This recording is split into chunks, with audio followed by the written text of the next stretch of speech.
Welcome. Thanks for stopping by. Have you heard the quote? He who blows his top loses all his thinking matter. In today's session, we will continue our series on emotional intelligence. Hello, I'm Tammy Long, certified life coach, here to empower you to live a life of wellness in body, mind, and spirit. Emotional intelligence is not about stuffing our emotions or controlling them, so to speak.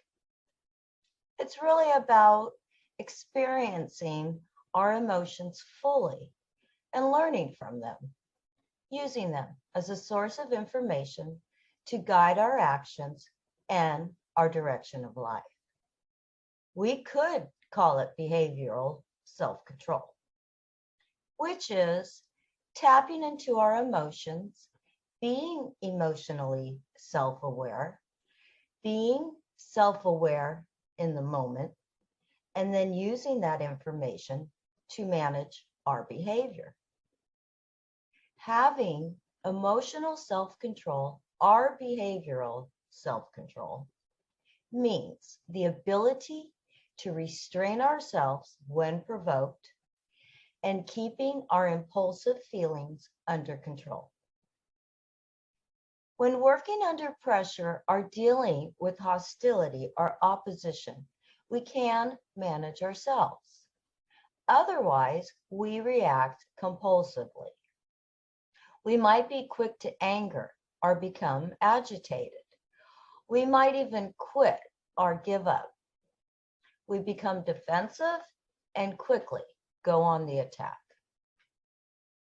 As Aristotle said, anyone can become angry. That is easy. But to be angry with the right person at the right degree, at the right time, for the right purpose, and in the right way, this is not easy. What it means is taking control of our own state of mind and resisting the pull of negativity, anger, and bad moods. We are managing ourselves and not succumbing to the immediate emotion of the moment. Self-awareness is, of course, the first step. We really need to become much more self-aware of our emotions and the situations which tend to trigger the going off behavior. As we learn to let go of the negative emotion more quickly, our sense of personal power returns faster. Some strategies for behavioral self-control include making a list of triggers, writing out a strategy to deal with those problems the next time they appear, and doing some journaling. Behavioral self-control has a lot to do with our self-talk, telling ourselves what it looks like to stay composed, stay focused, and think clearly under pressure. It doesn't mean we can't express anger. We just need to learn to express it more appropriately. It's important for us to learn to be angry with the right person, at the right degree, at the right time, for the right purpose, and in the right way. Our emotions can also affect others. Our emotional energy is contagious. We can create a positive culture of innovation and creativity, or we can create a culture of fear just from a single outburst. The second part of self-management is integrity. Integrity is about doing what's right, even if it's not personally rewarding. Integrity means acting in accordance with our own stated values, beliefs, and principles. It is about accepting accountability for our actions, and it means giving credit to others, but accepting blame. It's about taking a stand for our own convictions, even when we are opposed. It means acting in accordance with our own stated values, beliefs, and principles. It's about keeping our word, our commitments, and promises. It's about carrying out the spirit as well as the letter of formal agreements or contracts. It's about giving true and accurate information, being honest, and following through on or carrying out our stated intentions. It's about treating people fairly. It's also about telling the truth without beating around the bush. This doesn't mean telling the truth hurtfully, but rather diplomatically, with the intent to help and not harm. I encourage you to explore and become clear about your values and the principles that you feel most strongly about. Live in integrity. Write your goals and values and principles down, at least the most important ones. Write down why they are important, and then for each one of these values, reflect on whether or not your behavior is consistent with your values. Keep doing this on an ongoing basis. What do you need to do differently in order to live more genuinely and be true to your beliefs? Are you congruent in your behaviors when it comes to your values? The next competency is self-management is innovation and creativity. People with this competence are innovative and creative and actively pursue new approaches and ideas. They question accepted practices, patterns, and assumptions. And they strive to find new ways of doing things. They make a conscious effort to see things in a new way. They are curious. They ask a lot of questions, almost like a child. They encourage others to think out loud and brainstorm with them. They look for the lessons and learn from their disappointments. Being innovative and creative also means being flexible and adaptable. It means being open to new, different, or opposing perspectives, being willing to change our own ideas or perceptions, given new information that we might receive or new evidence.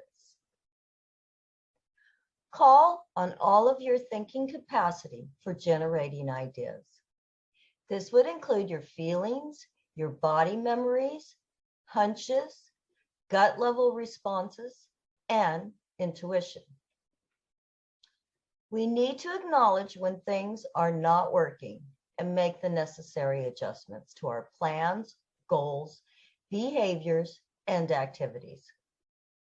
We must be willing to make midstream adjustments when things are not going well and when situations change.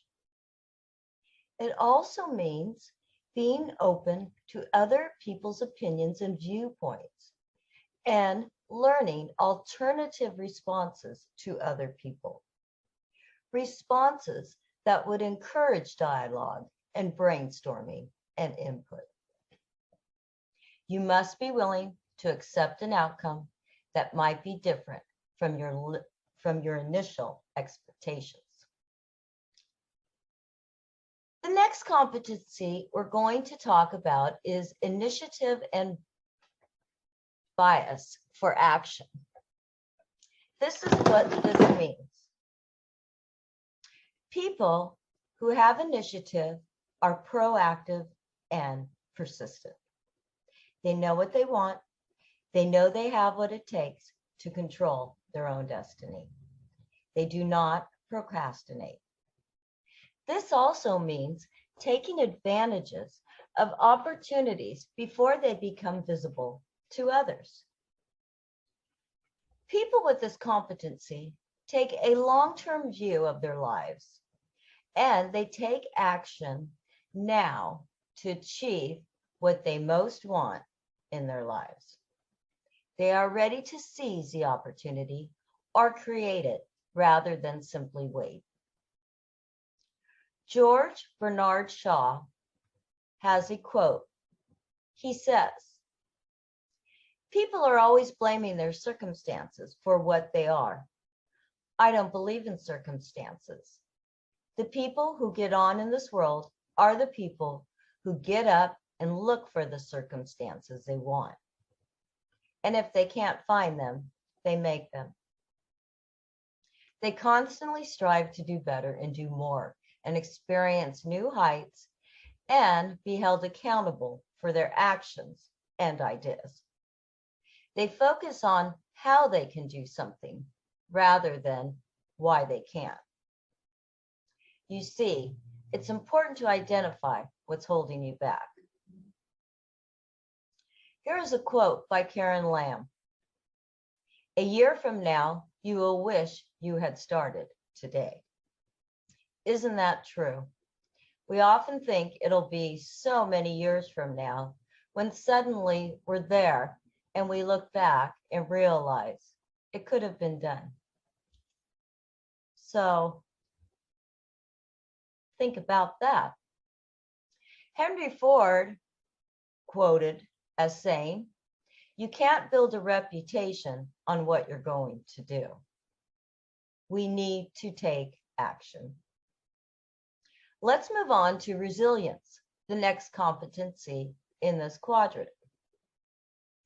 If at first you don't succeed, you're running about average. This competency has to do with our emotional strength. Resilience means knowing how to cope in spite of setbacks or barriers or limited resources. It's a measure of how much we want something and how much we're willing and able to do to overcome obstacles to get it. It is the ability to bounce back from adversity and disappointment. We cannot be resilient if we are unhealthy. If we are lacking sleep, if we're stressed out, if we're not eating right, we do not have the energy to be resilient in those times. Therefore, I encourage you to practice healthy living, for this is key to living well. All of us actually need to build in periods of rest so we could be renewed. It's an important strategy for life in the best of times for maintaining optimal emotional intelligence. And it's even more important and harder to do during the difficult times. The last competency of self-management is achievement drive. A drive for working well or surpassing a particular standard of excellence. This could look like wanting to surpass your own performance, like improving a golf game or breaking a past sales record. It's important to note that achievement drive is not simply about accomplishing things and then checking them off our to-do list. It's about accomplishing things in a manner that exceeds some clear, challenging standard of excellence, whether it be internal or external. People with an achievement drive are willing to take moderate risks for an outcome they deem to be worthwhile. It's important to have goals. Goal setting is the #1 thing to do. Get in touch with the emotional pull or drive behind what it is you want to do. Listen carefully for what's motivating you.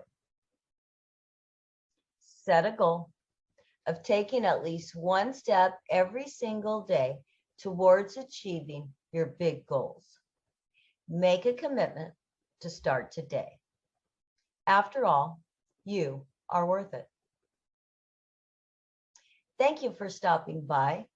Next time, I will be discussing self-management in the areas of stress management, realistic optimism, and intentionality. I hope you stick around for this series on emotional intelligence. And I hope you were able to get something from this information. I would love to hear your thoughts on the subject, so please leave a comment below. And be sure to subscribe to my channel if you haven't already, so you will be alerted when the next video comes out. Simply click on the bell and you should be notified. Of course, if you're interested in learning more about this information or need assistance in one of these areas, please do not hesitate. Reach out to me today. Email me at coacht.lifecoach@gmail.com. I'd love to hear from you. And as always, until next time, remember, please take care of you and have a wonderful day. Bye.